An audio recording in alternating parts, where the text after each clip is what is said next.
நம்பி தானே கொடுத்தேன். 20 லட்சம் ரூபாய் சரக்கு போச்சேடா. பணம் போயிருந்தாலும் பரவாயில்ல, காட்டி கொடுக்க நினைச்சேடா.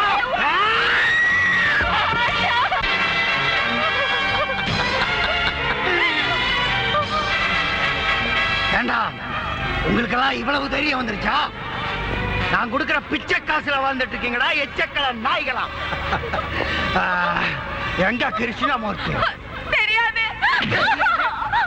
எங்கடி உன் புருஷன்? தெரியாது. எங்க உன் புள்ளாண்டா? வீரபத்ரா, என்னைக்கு காட்டி கொடுக்கணும்னு நினைச்சீங்களோ அன்னைக்கே பெரியப்பா பெரியம்மா எல்லாம் செத்து போயாச்சு. எங்க உன் புள்ளாண்டா? தெரியாது. தெரியாது. பெரியப்பா எங்க உங்க அண்ணன்? எனக்கு தெரியாது. எங்க உங்க அண்ணன்?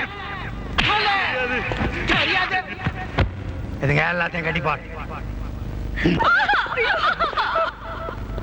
கிருஷ்ணமூர்த்தி, மரியாதையா நீ வெளியே வந்தேன்னா அப்பா அங்க அம்மா செத்து போன பிறகு நீ கொல்லி வைக்கலாம்.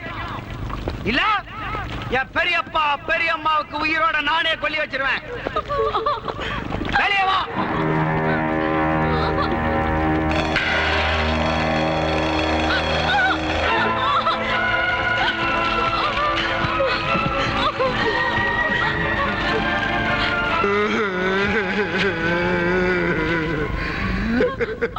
தப்பா எடுத்துக்காத. உன் மேல எவ்வளவு பாசம் வச்சிருக்கி பாத்தீங்களா? நீ செத்து போயிட்டீன்னா உங்களுக்கு தெரியாத. அதான் இப்பவே அழுகுறேன். எனக்கு ஒவ்வொருத்தனையும் பிடிச்சி ஏறிக்கணும். உயிர் மேல ஆசை இருக்கிற ஒவ்வொருத்தனும் ஓடி போங்க. போங்க ஓடி.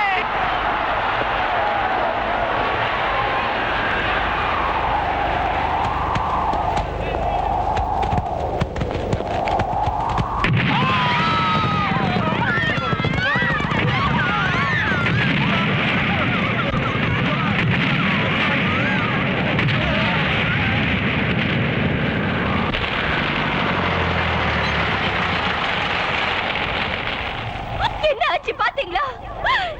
எங்க அண்ணனை கொன்னுட்டாங்க. ஐயோ, வீரபத்ரனை காட்டி கொடுன்னு சொல்றீங்களே, காட்டி கொடுத்தா இந்த நிலைமைதான். உங்களால மட்டும் இல்ல, உங்க அரசாங்கத்தாலே வீரபத்ரனை ஒண்ணுமே பண்ண முடியாது.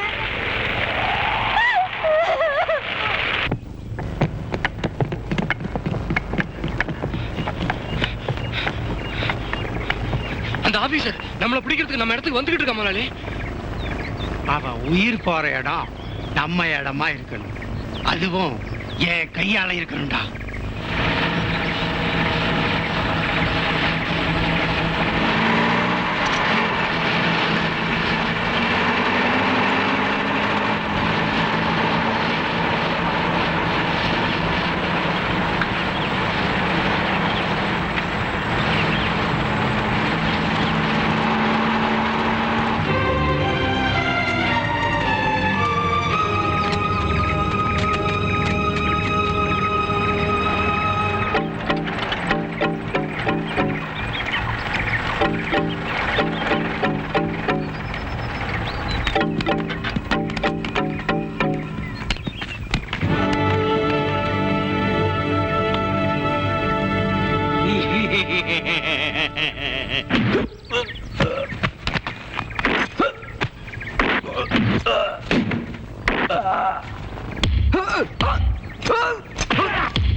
புராணம். வா, உன்னை தான் எதிர்பார்த்துக்கிட்டு இருக்கிறேன். வா.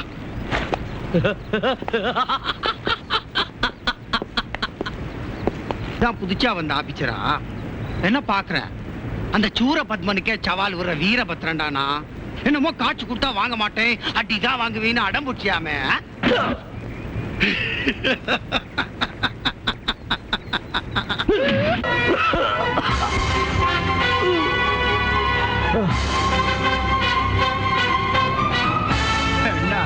வீரபத்ரன் அப்படி பின்னு வீரப்பா பேசிட்டு இப்படி வீணா மூங்கில வந்து தொங்கறிய. வீரபத்ரன் வந்து தொங்கணும்னு வேண்டியதுல ஒழுங்கா மாச்சா கவர்மெண்ட்ல சம்பளம் வாங்கி வீட்டுக்கு கொடுத்துட்டு இருந்தா இப்ப கொடுக்க மாட்டாங்களே.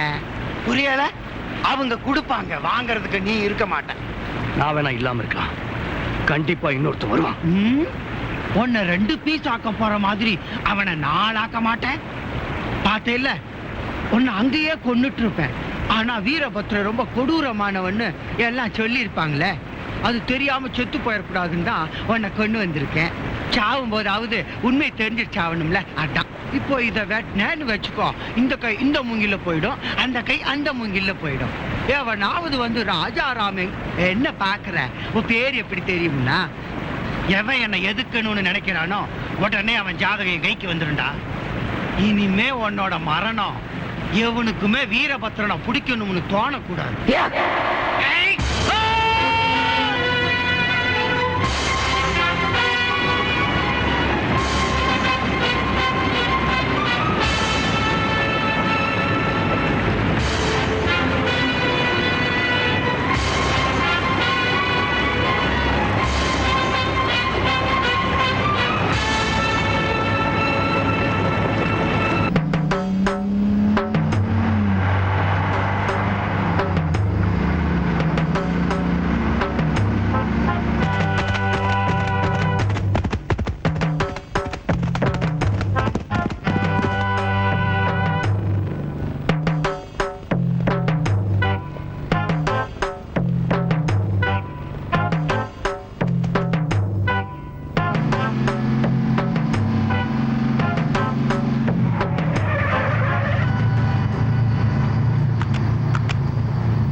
என்ன அது? செக் போஸ்ட் ஓபன் ஆயிருக்கு.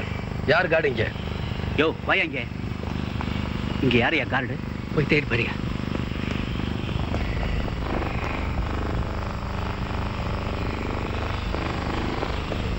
யாருமே இல்ல சார். யார் இங்க டியூட்டி பார்க்கறது? சாமிக்கு என்ன சார்? கூப்பிடையா நானே. சாமிக்கு என்ன? சாமிக்கு என்ன? சாமிக்கு என்ன? சாமிக்கு என்ன? டேய், யாரா இது? செக் போஸ்ட் திறந்து இருக்க, போய் தொலைய வேண்டியதுதானே.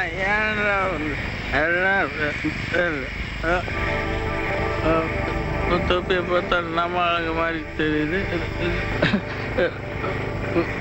வணக்கம் சார். நமஸ்காரம். ஏயா செக் போஸ்ட் திறந்து வச்சிருக்க? மூடி வச்சா கடத்தல் லாரியில வர்றவனுங்க நிக்கவா செய்யறானுங்க, உடைச்சிட்டு போயிடறானுங்க சார்.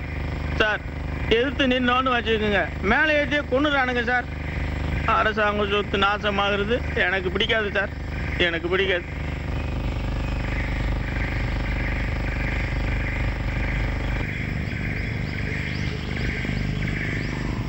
இவ்வளவு பொறுப்பா சிந்திக்கிற நீ டியூட்டி நேரத்துல குடிபோதையில இருக்கியே, தப்பு இல்ல?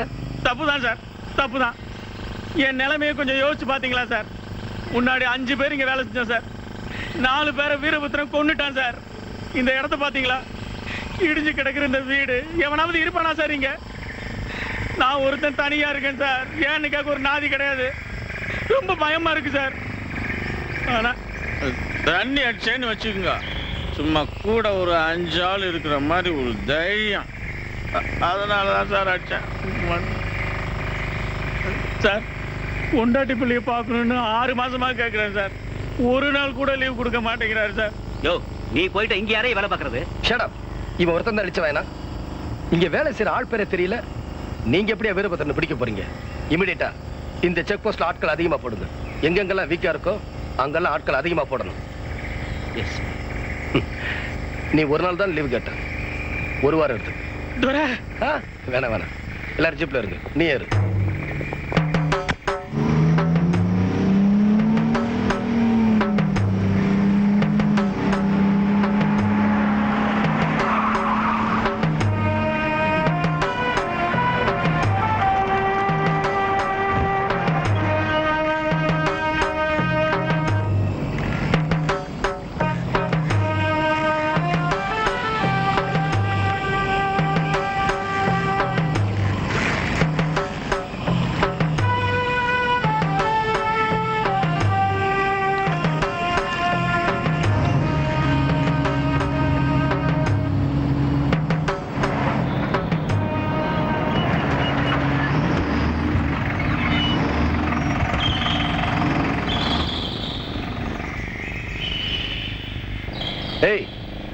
வா.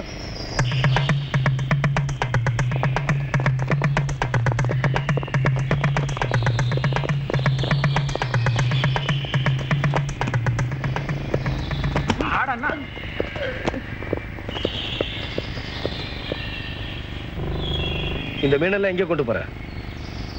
சொல்ற. பக்கத்து ஊருக்கு சார், பக்கத்து ஊருக்கு. பக்கத்துல இங்க ஊர் இருக்கா? பக்கத்துல ஒண்ணும் ஊர் இல்ல சார். டேய், இப்ப சொல்ல போறியா இல்லடா ராஸ்கல்? சொல்றேன் சார், சொல்றேன்.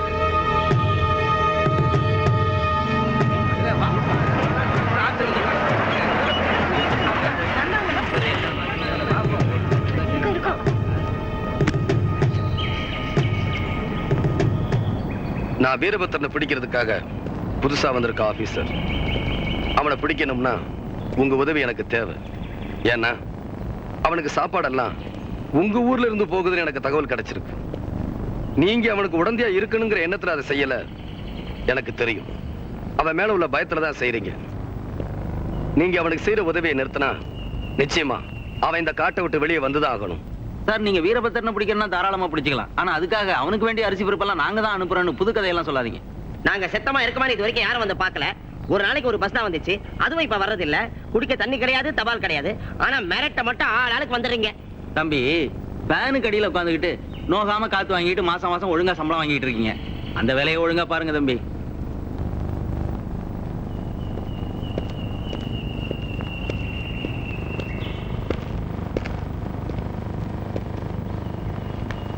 என்னங்க சார்? வண்டியில என்ன இருக்கு? மணல் இருக்குங்க. மணலா?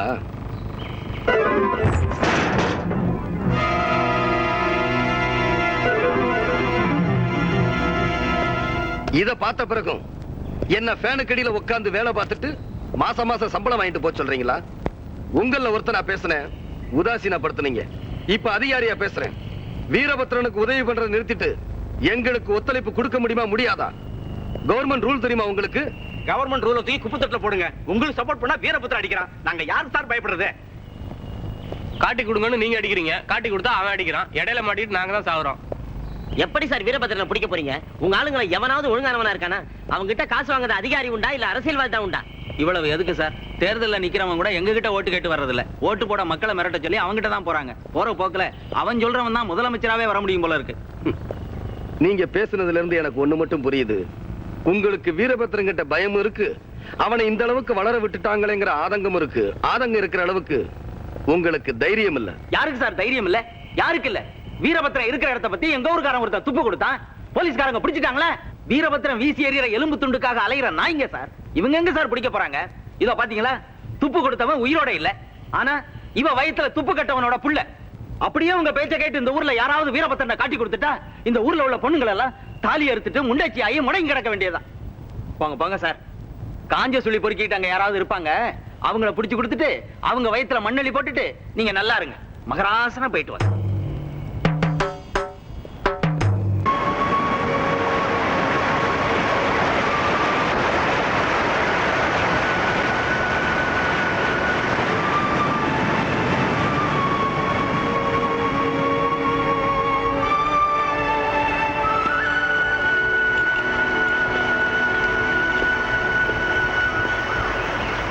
முதலாளி, ஏன் கொற்ற மழையில குதிரை காலடியில் படுத்துருக்கீங்க?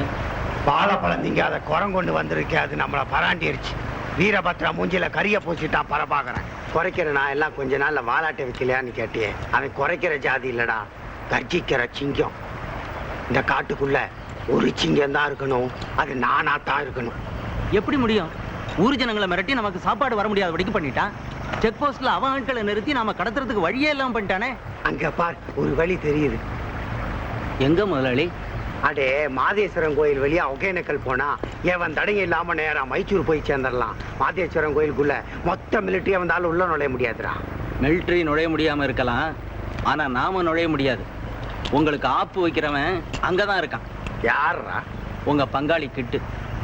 அந்த பொடிப்பைய எனக்கு போட்டியா? அவன் பொடியன்னு நினைச்சு மூக்கு பொடியா மூக்குல போட்டீங்க. அவன் மிளகா பொடியால எறிகிறான். அவன் என்னத்தரா புடுங்க முடியும்? தெருவுல வாழை சுத்திக்கிட்டு பயந்துகிட்டு போற சொரிநாய் கூட அது இருக்கிற வீட்டு பக்கம் போனா குறைக்கதான் செய்யும். அவன் இடத்துல அவன் பெரிய ஆளுன்னு சொல்றேன். இங்க எப்படி பிரபாகரனால நுழைய முடியாதோ அதே மாதிரி அவன் இடத்துல நாமளும் நுழைய முடியாதுங்கிற. பிரிஞ்சிருந்து சாகிறத விட ஒன்னா இருந்து சம்பாதிக்கலாம்னு சமாதானம் பேசிப்பார்.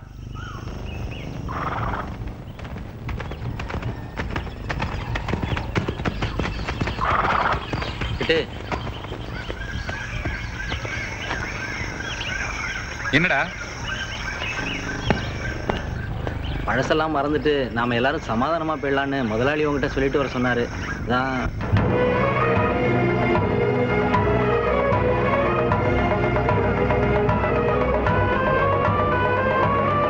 ஏண்டா குருவிய சுடுற மாதிரி என் குடும்பத்தை சுட்டு தள்ளனோட நான் கை கொடுக்கணுமா?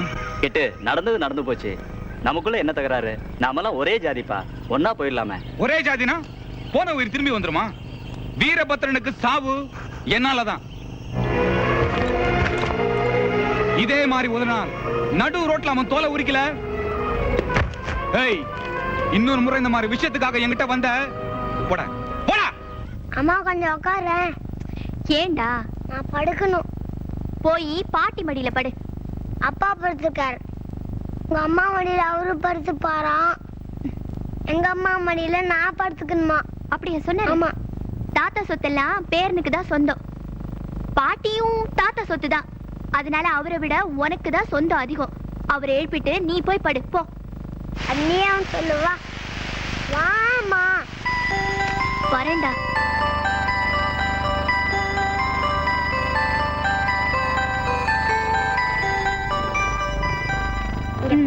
இது உங்களுக்கே நல்லா இருக்கா? கேளுங்க. அம்மா சொன்னாங்க தாத்தா சொத்து எல்லாம் பேரனுக்கு தான் சொந்தம். நீ முதல்ல ஏந்திரி. நீ எந்திரிக்கலைனா நேர போய் சின்ன தம்பி ராவத்தரை கூட்டிட்டு வந்துருவான். துரை,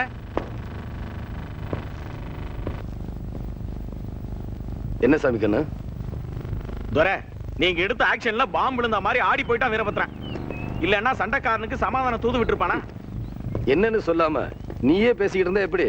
துரை, வீரபத்ரனுடைய கடத்தல் லாரி எங்கேயும் போக முடியாதபடி எல்லா ரூட்டையும் நீங்க அடைச்சிட்டீங்க. இருந்த ஒரே ரூட் அக்காமல. அங்க வீரபத்ரனை கொல்லணும்னு காத்துக்கிட்டு இருக்கான் பங்காளி கிட்டி. ரெண்டு பக்கமும் இடி வாங்குற மத்தளமா இருந்து கிழிஞ்சு போகாம ஒத்து ஊதுற நாயனமா இருக்கிறது நல்லதுன்னு நினைச்சு கிட்டிக்கு தூது அனுப்பிச்சான் வீரபத்ரன். தூது வந்தவன் மூஞ்சில காரி துப்பி நிறைய கரிய பூசி அனுப்பிச்சிட்டான் கிட்டி. ஆஹா, பங்காளி கிட்டிய நான் சந்திக்கணுமே. துரை, எதிரிக்கு எதிரி, நமக்கு நண்பன். ஏற்பாடு பண்றேன் துரை.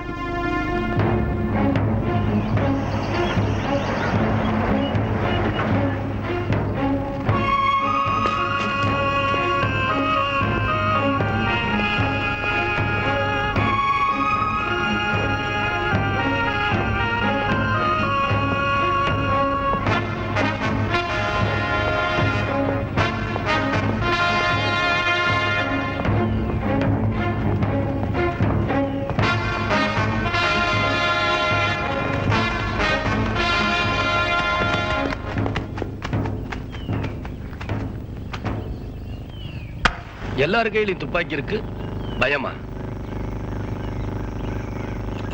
ஆனானப்பட்ட வீரபத்ரனே உன்னை பார்த்து பயந்துட்டு வெக்கத்தை விட்டு உங்ககிட்ட சமாதானம் பேச வரானா? உன்னை பத்தி சொல்லவா வேணும்? பயப்படாத, உன்னை பிடிக்கிறதுக்காக வரல, உன்கிட்ட ஒரு உதவிக்காகத்தான் வந்திருக்கேன். என்கிட்ட என்ன உதவி? இந்த பாரு, நேரா விஷயத்துக்கு வரேன். உனக்கு வீரபத்ரனுக்குள்ள பகை என்னன்னு எனக்கு தெரியும். அவன் ஒரு ஆளை தூது அனுப்புனதும் அவனை நீ திருப்பி அனுப்புனதும் எனக்கு தெரியும். அது நடந்து முடிஞ்ச கதை. உனக்கு என்ன வேணும்? அவன் கூட நீ சமாதானமா போகணும். அவன் என் குடும்பத்தையே அழிச்சவன். அவனை அழிக்கிறதுக்காக தான் நான் வாழ்ந்துகிட்டு இருக்கேன். அப்போ அவனை பழி வாங்குறதா அவன் லட்சியமா? ஆமா. அவனை பழி வாங்குறதுக்காக நீ துடிக்கிற, அதுக்கு முன்னாடி அவன் உன்னை கொன்னுட்டானா? என் இடத்துல அவன் நிழல் கூட நெருங்க முடியாது. அவனை பழி வாங்குறதுக்கு ஒரு வழி சொல்லட்டுமா? என்ன வழி? அவன்கிட்ட சமாதானமா போற மாதிரி நடிச்சு அவனை இங்க வர சொல்லு. அவனை பத்தி உங்களுக்கு தெரிஞ்சதை விட எனக்கு நல்லா தெரியும். 10 வருஷம் கழிச்சு ஒருத்தன் பகையாளி அவன் தெரிஞ்சா அவனை இப்பவே கொன்னுடுவான். இந்த பார், இந்த விஷயம் உனக்கு எனக்கு தவிர வேற யாருக்கும் தெரியாது. உன் மேல பெரிய குற்றச்சாட்டு எதுவும் இல்ல. நீ எனக்கு இந்த உதவி செஞ்சேனா அரசாங்கத்துல சொல்லி உனக்கு மன்னிப்பு வாங்கி தர முடியும். கிட்டி, இங்க வா. நீ நேரடியா அவனோட மோதவும் முடியாது, அப்படி மோதனா ஜெயிக்கவும் முடியாது. ஏன் இது புரிஞ்சுக்காம பிடிவாதம் பிடிக்கிற? நான் ஏன் ஊரை விட்டு நாடோடியா அப்படி உன்னோட இருக்கேன் தெரியுமா? எங்க அண்ணனை கொன்னவனை நானே கொல்லணும். இப்போ என்ன பண்ணோங்கிற? வீரபத்ரனோட முடிவு இப்போ உன்னோட முடிவுல தான் இருக்கு.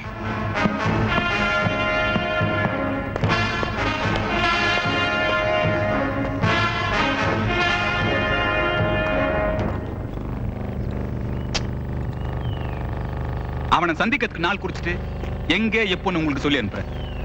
தேங்க்ஸ் கிட்டி.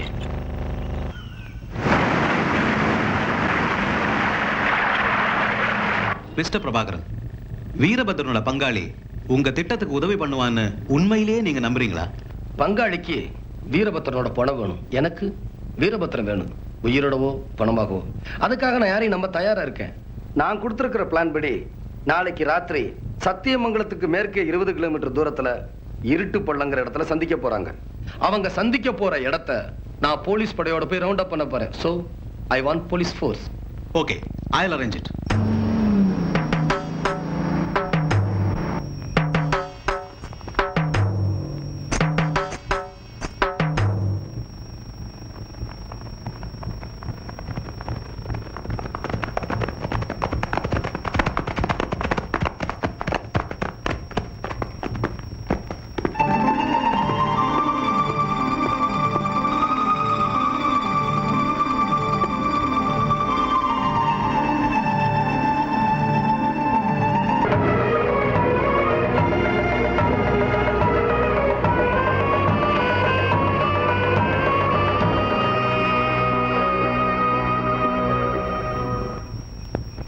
என்னடா சொந்தம் பேச்ச வந்த இடத்துல சிப்பாய் மாதிரி குதிரையில உட்காந்துக்கிட்டு போய் கட்டிட்டு வாங்க போங்கடா.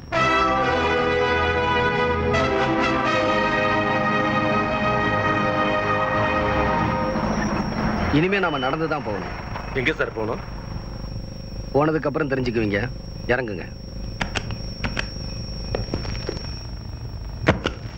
இது அடர்ந்த காடு, இருட்டுல எப்படி சார் போறது?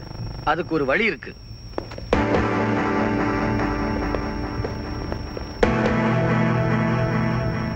வீரபத்ரன் பிரபாகரன் பிடிபட்டாங்கிறத விட பங்காளி கையால செத்தான்னு இருக்கட்டும்.